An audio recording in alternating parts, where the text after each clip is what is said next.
Ya, Assalamualaikum warahmatullahi wabarakatuh. Salam sejahtera. Selamat menyambut Hari Raya Aidilfitri 2020.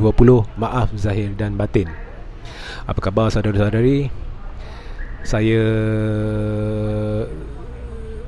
bersyukur sebab kita dapat bertemu sekali lagi sempena Hari Raya tahun ni. Dan saya faham ada di kalangan saudara-saudari sayu sedih sebab tidak dapat ke kampung halaman untuk berjumpa sanak saudara, keluarga, ibu bapa dan sebagainya. Memikirkan di kampung halaman ibu bapa kita bagaimana mereka menyambut hari raya berseorangan, ya. Jadi bersabar, ya, bersabar. Anggaplah pandemik Covid yang melanda ni sebagai satu peluang bagi kita. Sentiasa lihat positif, ya saudara-saudari. Kita boleh melihat satu perkara dengan negatif atau positif. Sentiasa melihat positif. Ini bukannya satu halangan. Ini satu peluang bagi kita belajar untuk tabah diri, belajar untuk matang berfikir, ya. Inilah peluang untuk kita menilai cara kita hidup sebelum ini, ya. Sama ada kita keterlaluan, sama ada kita hidup di luar kemampuan, ataupun sama ada kita mempunyai rancangan jangka panjang, pendek, sederhana bagi menangani apa-apa bencana, wabak, pandemik dan sebagainya yang boleh ganggu gugat kehidupan seharian kita. Jadi penilaian ini penting. Jadi penilaian ini akan membolehkan kita dapat kesedaran di mana kita kurang, ya, agar kita boleh memperbaiki diri kita, ya, agar kita tahu bahawa ini adalah perkara-perkara yang perlu kita lakukan, ini adalah perkara-perkara yang dulu kita lakukan, yang kita tak harus lakukan, yang kita dah membazir, kita dah terlebih, ataupun mungkin dulu kita tidak menghiraukan orang-orang miskin. Okay, dulu kita take the poor people for granted. Tetapi mungkin kita telah ditimpa satu situasi di mana kita sendiri merasa terhimpit, dan kita mula sedar apakah yang dilalui oleh orang-orang yang kurang berkemampuan ini. Bagaimana hidup mereka, apakah cabaran-cabaran yang mereka harungi, ya. Kita akan sedar bahawa di dalam hidup ini bukannya semua berdasarkan sijil yang kita perolehi daripada institusi-institusi pengajian tinggi, bukannya daripada fakulti engineering, bukannya daripada fakulti sains, bukannya daripada fakulti perundangan. Tetapi hidup di dunia Allah ini adalah lebih daripada itu. Kerana apabila kita dibawa ke dunia ini pada asalnya tidak ada segala apa yang diciptaan manusia seperti engineering, diploma, ijazah dan sebagainya. Cuma ada alam semula jadi, dan kita dan Allah, dan cara kita sesuaikan diri dan memahami apakah maksud sebenar kejadian kita, kehidupan kita, apakah hala tuju kita, di mana kita patut berada, di mana kita tersasar.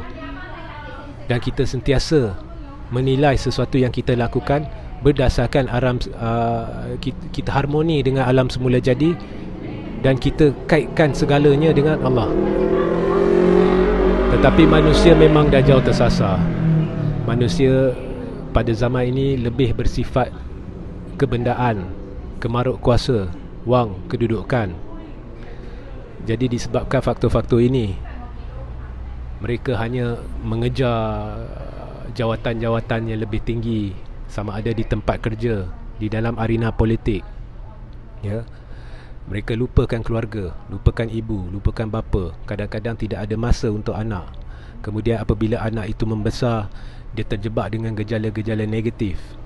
Dan akhirnya bila anak tersebut dah besar, terjebak dengan gejala negatif dan melakukan sesuatu jenayah, dia akan dipandang hina oleh masyarakat. Masyarakat akan mengutuknya, padahal masyarakat sebenarnya turut bertanggungjawab to a certain degree terhadap apa-apa jenayah kesalahan-kesalahan yang dilakukan oleh individu-individu tertentu, sebab masyarakat dah tersasar.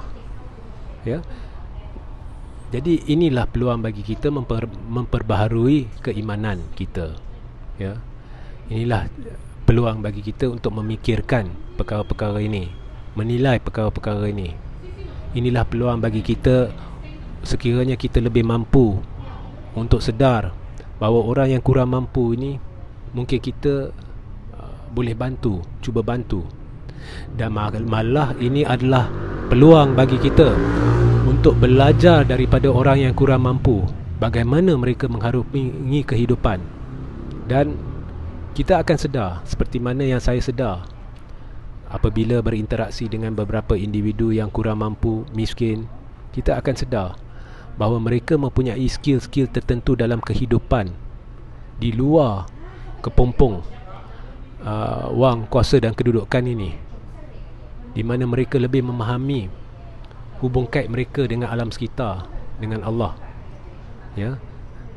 Jadi yang baik kita ambil, yang buruk kita cuba perbetulkan. Ya, kita mengajar mereka cara untuk berhidup dengan lebih berkemampuan agar mereka dapat menyara anak-anak mereka, ibu bapa mereka, agar mereka lebih selesa, tanpa cuba untuk mengubah hubungan mereka dengan alam sekitar dan kesedaran mereka ataupun kekuatan mereka dari segi hubung kait rapatnya mereka dengan landasan kebenaran. Ya. Jadi itulah saya lihat dari peluang kita, ya, untuk tahun ni. Dan sempena hari raya tahun ni, saya juga ingin menasihati rakyat Malaysia yang mendengar. Ya, kita tahu politik kita bergolak sejak kebelakangan ini. Kalau sebelum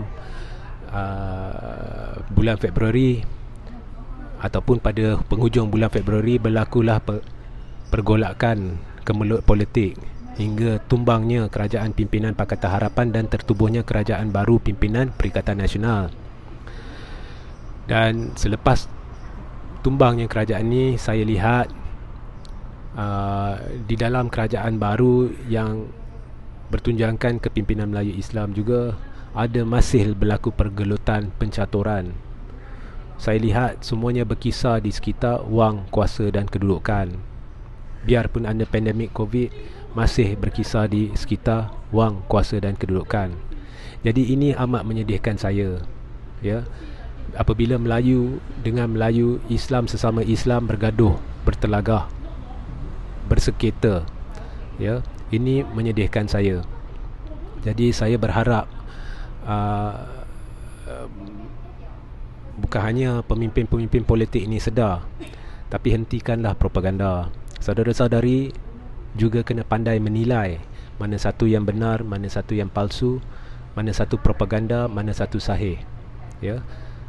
Jadi propaganda ni kita mudah nak lihat.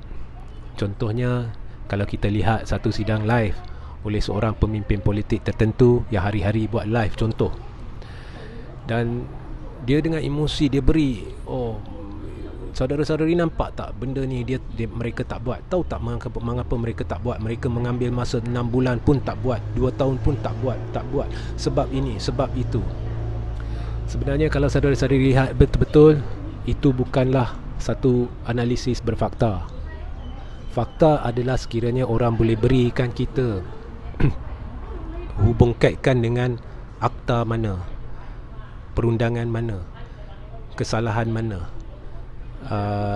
tarikh apa, yang ini berdasarkan sistem apa dan sebagainya, dan membuat pemerincian.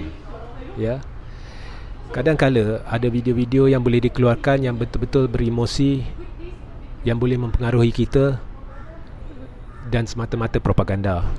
Jadi ini nasihat saya kepada saudara-saudari, sebab saya pernah ditanya bagaimana kita nak tangkis propaganda ini. Mudah. Berhenti mendengar, menerima. Berhenti sensitif. Berani mendengar semua pihak. Ya. Jadi kalau saudara-saudari ini penyokong Tun Dr. Mahathir Mohamad, berani mendengar apa yang Najib cakap. Kalau saudara-saudari penyokong Tun Datuk Seri Najib Tun Razak, berani dengar apa Tun Dr. Mahathir Mohamad bercakap. Berani dengar apa Maha Anwar bercakap. Berani membaca. Bacalah daripada sumber-sumber sahih. Kalau boleh lebih dari satu sumber. Kemudian buatlah penilaian sendiri, buatlah analisis sendiri, kemudian barulah dengar video-video ataupun rungkaian-rungkaian seperti rungkaian saya. Tak perlu sensitif. Ya, itulah yang dikatakan matang politik. Kemudian baru kita akan dapat melihat mana satu propaganda, mana satu benar, agar kita dapat membuat penilaian dan keputusan yang lebih baik menjelang pilihan raya umum ke-15. Ya. Baik, saudara-saudari, sebelum saya berundur, hari ini saya tidak akan membuat sidang media rungkaian politik, apa-apa rungkaian politik sempena Hari Raya Aidilfitri. Jadi saya harap saudara-saudari boleh maafkan saya sekiranya saya tersilap di mana-mana selama ini, sekiranya saya tidak up to the level yang saudara-saudari jangkakan, sebab saya ini hanyalah manusia biasa. Saya ini mempunyai kelemahan dan saya hanya cuba sebaik yang mungkin. Ya, sebab perjuangan saya hanyalah untuk agama, raja, bangsa, negara, untuk menegakkan kebenaran. Saya tidak mempunyai agenda sulit peribadi atau agenda tersendiri. Ya, benda ni is a labor of love. Saya membuat benda ni sebab saya rasa terpanggil, bertanggungjawab untuk beri pencerahan-pencerahan, untuk berjuang menegakkan kebenaran tanpa prejudis. Jadi saya berharap saudara-saudari memahami perkara ini dan kita sama-sama memperbaharui iman kita, menilai kembali kehidupan kita selama ini, apa yang kurang, apa yang terlebih, mana yang patut, mana yang tak patut, supaya apabila kita keluar daripada pandemik COVID ini, apabila berakhir wabak COVID ini, kita akan menjadi satu masyarakat yang lebih matang, lebih sempurna dan lebih berdaya saing, mampu maju ke hadapan sebagai satu masyarakat yang penuh beradab dan masyarakat yang akan disegani satu dunia. Ya, dengan itu sekali lagi selamat menyambut Hari Raya Aidilfitri. Maaf zahir dan batin. Wassalamualaikum warahmatullahi wabarakatuh.